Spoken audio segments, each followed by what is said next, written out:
EMP Series Epilogue. The year is 2060. It has been 37 years since the group arrived at the DeMarco farm in the northeast kingdom of Vermont. Kaylee Fairley Schmidt, the youngest daughter of Patriot, Carl Fairley, nudged her horse up the steep, narrow pass that led into the mountains high above the DeMarco farm.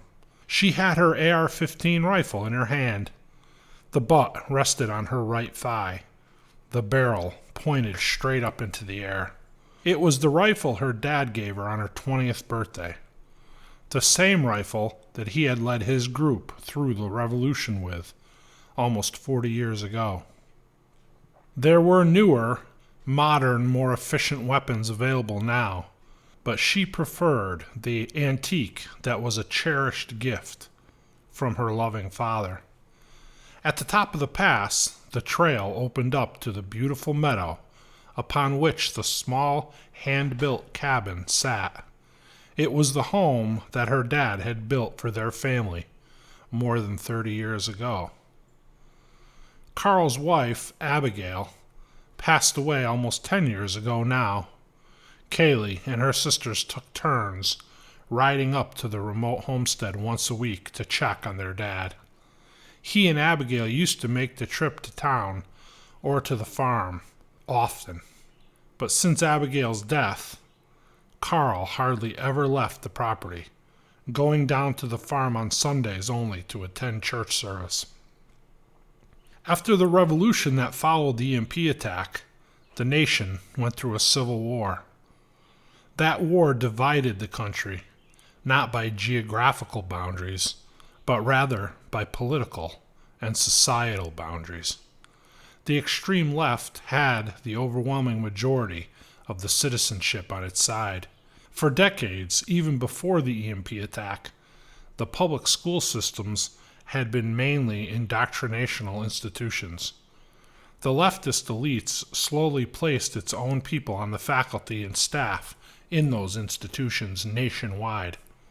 They knew that if they can control the way the youth thought and acted, then it would only be a matter of time until the tide of the political mindset of a once free, proud nation would change forever.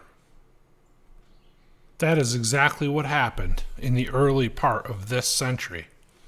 After Donald Trump served his second term as president, the Republican and Democratic parties had all but evaporated. What the nation was left with was one super party of leftist extremists solely devoted to putting its own hand-picked candidate into the office of president. A candidate that would serve only as a symbolic figurehead, taking her cues from the global elites who pulled the strings behind the scenes. It was they that wielded the true power. Because they controlled the sheer numbers, they quickly assumed control over the nation, driving the remaining free American patriots underground. Men like Carl Fairley put up a good fight. They sacrificed themselves and their loved ones to try to win a war that was unwinnable. They held out for months and even years in some cases, in the end having to accept that defeat was inevitable. They were driven underground. They moved, as Carl and his family did, to remote areas. They lived their lives as they had wished to, as free men and women. As socialism swept the nation, the very same people who had helped to turn the tides were swept under by the very faction that they helped put in power. Millions of young millennial-age citizens who championed the cause of socialism became enslaved by it in the end. The social reform that swept the nation caused food shortages. It caused many municipalities to go bankrupt from trying to spread too thin the wealth of a few producers unto the masses of the entitlement class it had spawned, to the eventual point where the entire nation was bankrupt. The Civil War divided the nation, not geographically, but politically and socially.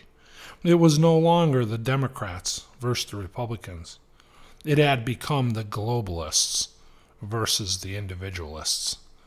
Sadly for this nation, the globalists controlled the majority of the population and wealth.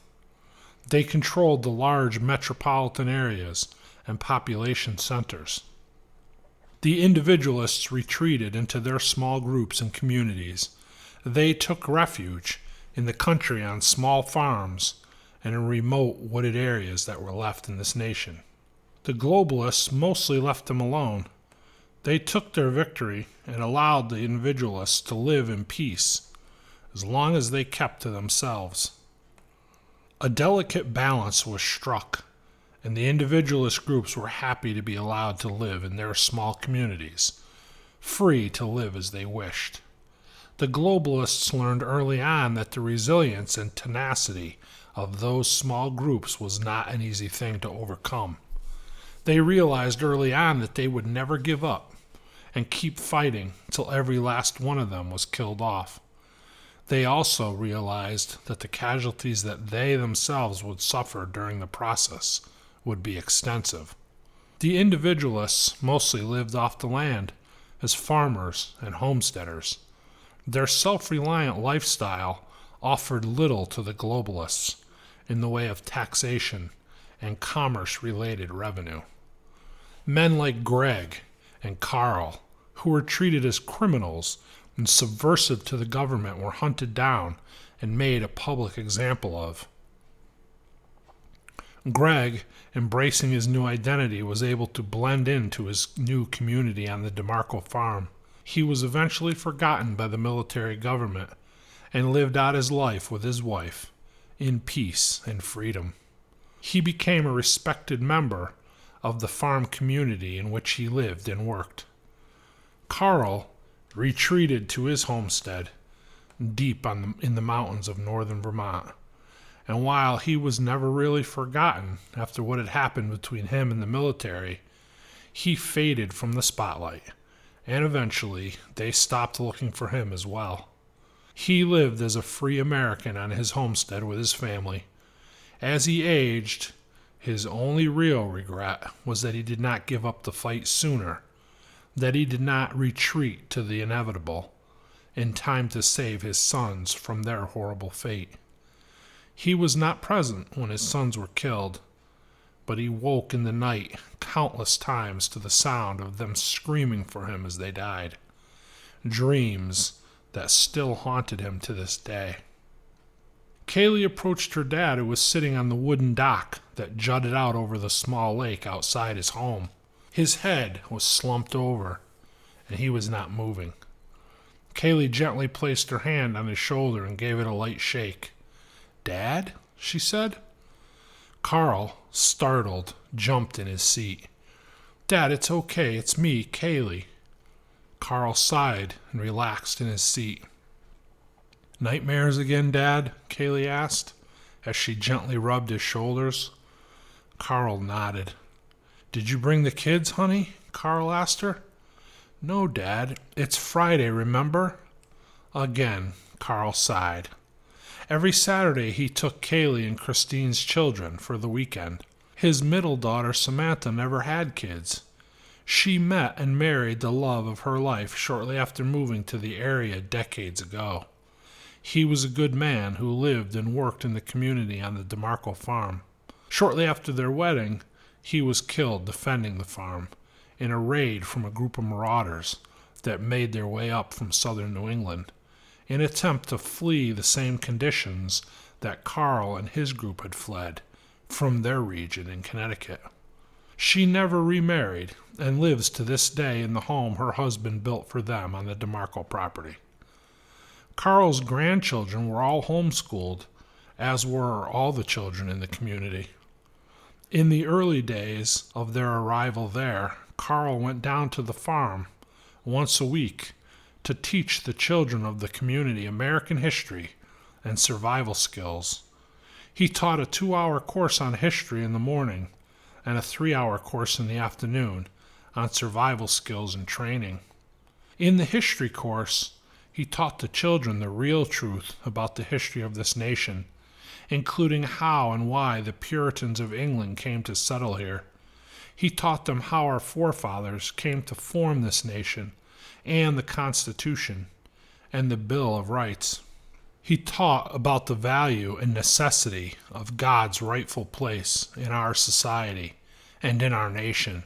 He taught them what it meant to be a patriot, and that there were things that could happen to a man that were worse than dying for the principles and beliefs that we as free Americans clung to. Now, as he grew older, he made the trip down to the farm less frequently. He had groomed younger men to take his place, fulfilling that role. He did, however, take his grandchildren every weekend to stay with him. In doing so, he could still be instrumental in help raising them as good Christian patriots. They, in turn, were able to form a bond with him that would stay with them for a lifetime. "We'll be here tomorrow, Dad." Carl smiled. The two sat together on that dock, overlooking the small private lake. They talked for hours until Kaylee announced that she had to get going if she was going to return home before dark. She stood up and put on her long leather overcoat. She picked up her rifle, which leaned against the back of her chair, and slipped it into the scabbard that was strapped to the right side of the horse. She leaned in and gave her dad a kiss on the cheek. "See you tomorrow, Dad. I love you." Carl smiled and looked up at her. "I love you too, baby girl," he responded. She mounted the horse and rode off down the trail that led off the mountain. Early the next morning, she and her husband delivered Carl's 9 grandchildren. She asked him, as she did every week, "Dad, are you sure you don't want one of us to stay and help with the kids? They can be a handful." Carl smiled and answered, "No, honey, the older ones help keep the younger ones out of trouble, and they help me with the work. We have it all covered, baby girl. Don't worry about them, sweetheart." Kaylee said, "Dad, it's not them I'm worried about. I know they are a lot to handle, and at your age—" Carl cut her off.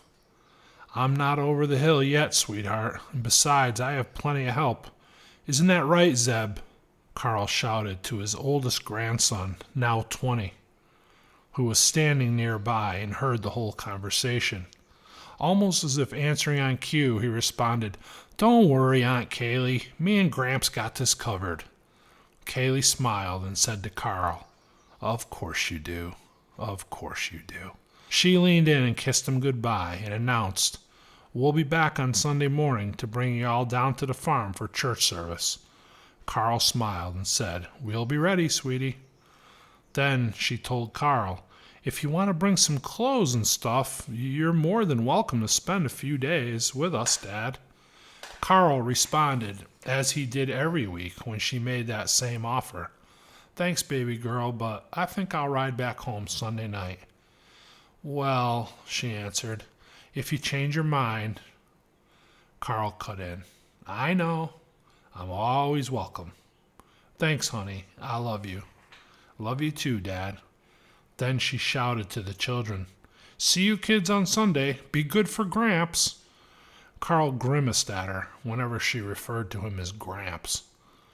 "Bye, Mom," 2 of the kids shouted in unison. The others waved or simply nodded their heads as they ran off to play. Later that afternoon, one of the younger kids came over to Carl and climbed onto his lap. "Gramps, can you tell me again about Uncle Zeb and Uncle Zach and how they died fighting in the Revolution?" Carl's heart began to feel weighted down as he answered, "Maybe later tonight at the campfire, bud, when everyone's together." "Oh boy, a campfire. Can we roast some nuts, Gramps?" the child asked excitedly. Carl smiled and said, "Sure we can, bud. Now why don't you gather up your brother and sisters and some of your cousins and ask Zeb to help you all pick a bunch of stuff from the garden to make a great big salad to have with dinner." "Okay, Gramps," he answered, as he jumped down and ran off. Carl's thoughts returned to his own sons, his 2 boys killed long ago. His eyes started to well up with tears when his youngest granddaughter came up behind him. "Hey, Gramps, Ben says I'm too little to pick in the garden. He says I don't know what I'm doing, and I pick stuff before it's ready. I can't do anything." This pulled Carl out of his own head, out of his haunting thoughts of years gone by. He smiled and put his arm around his youngest granddaughter. "How about you and me put a couple poles in the water and try to catch us a big fish for dinner? That will prove to everybody that you can do plenty, honey. Don't you pay attention to your cousin when he says stuff like that to you. You will learn all you need to know in time, sweetheart. Your old Gramps will make sure of that. Just wait and see the look in Ben's face when you show up in the kitchen with a nice big fish for dinner." As the 2 sat there with their poles in the water, Carl slowly started to drift off to sleep, while his granddaughter jibber-jabbered his ears off. She woke him up a few moments later, shaking his arm. Gramps, are you listening to me?" she asked sternly. Carl smiled as he woke. "Yes, honey, I'm listening." Then he quietly added, "now," to the end of the sentence. "How long's it going to be till I catch a fish?" she asked. Carl chuckled. "These things take time, honey.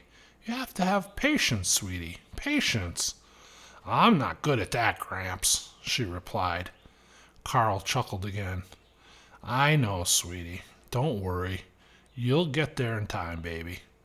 He put his arm around her and pulled her in and gave her a kiss on the forehead. She smiled and said, "I love you, Gramps." Carl smiled as tears welled up in his eyes. "I love you too, Peanut." Then Carl sat back and closed his eyes again. This time he was far from sleep. His thoughts drifted back to the sons he lost during the revolution. Again, he felt the pain and the heartache that came with that. Not only did he lose his sons, but he lost many friends during that time as well. When he thought of Zeb and Zach, the pain he felt was no less than it was the day that they were murdered. Carl knew the pain would never go away. As he sat there on that dock with his eyes closed in quiet reflection, he heard the sounds of his grandkids playing and working in the garden. He heard his youngest granddaughter talking non-stop as she sat beside him. He heard the birds singing in the trees around him. He felt the breeze and the sunshine as they landed upon his face and arms. The pain and sadness he felt in his heart and in his soul were offset by these things. Carl thought of his life and his family.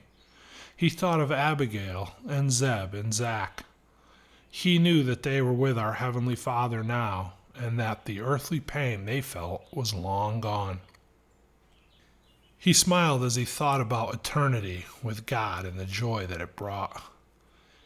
As he continued to listen to the children around him, he also knew that even after all the pain and sadness in his life, after all the death and suffering he had seen and felt, that it was all worth it.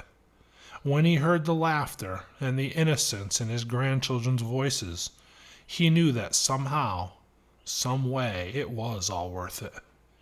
With the guidance and blessings of God, he had led his family and his community to this place. Not only to this geographical place, but to this place in their lives, this place where they were allowed to live as free Americans, where they were allowed to worship God and raise their children as they saw fit, the way that the founders of this great nation had envisioned it to be, the way that, in Carl's view, God himself had intended it to be. Again, his thoughts turned to Abigail and his boys. As the tears once again began to fill his eyes, he looked up to heaven and gave thanks to Almighty God for all that he had. He gave thanks to God for welcoming home his departed family members. He gave thanks to God for the blessed assurance that Carl himself had. The knowledge that that same welcome awaited him at his appointed time. Just then, his granddaughter screeched with delight. "Grandpa, Grandpa, I got a fish!" Carl jumped up and put his arms around her and helped steady the pole. He helped her reel in the struggling giant on the line. When they had it securely in the net, Carl smiled and said, "Go give this to Zeb and Ben, honey." Before she could walk away, he grabbed her and put his arms fully around her. "Peanut, you did awesome.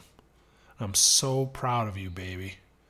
She beamed with an ear-to-ear smile as she ran across the lawn to show the fish off to her cousins, picking vegetables in the garden. Carl, again looking up, smiled and said, "Thank you, God, for all your blessings." The end. Thanks to everyone who followed this story and supported my channel here on YouTube. And a special thanks to everyone who found enough value in my writing to support my work on Patreon. I will be producing and publishing individual character epilogues on Patreon in the future. And I have several writing projects in mind and look forward to bringing them to you also. The first 2 books of the EMP series are available on Amazon in Kindle and paperback. The third and final book will become available in the future as well. I am providing links in the description section of this video. Thanks again, and God bless you.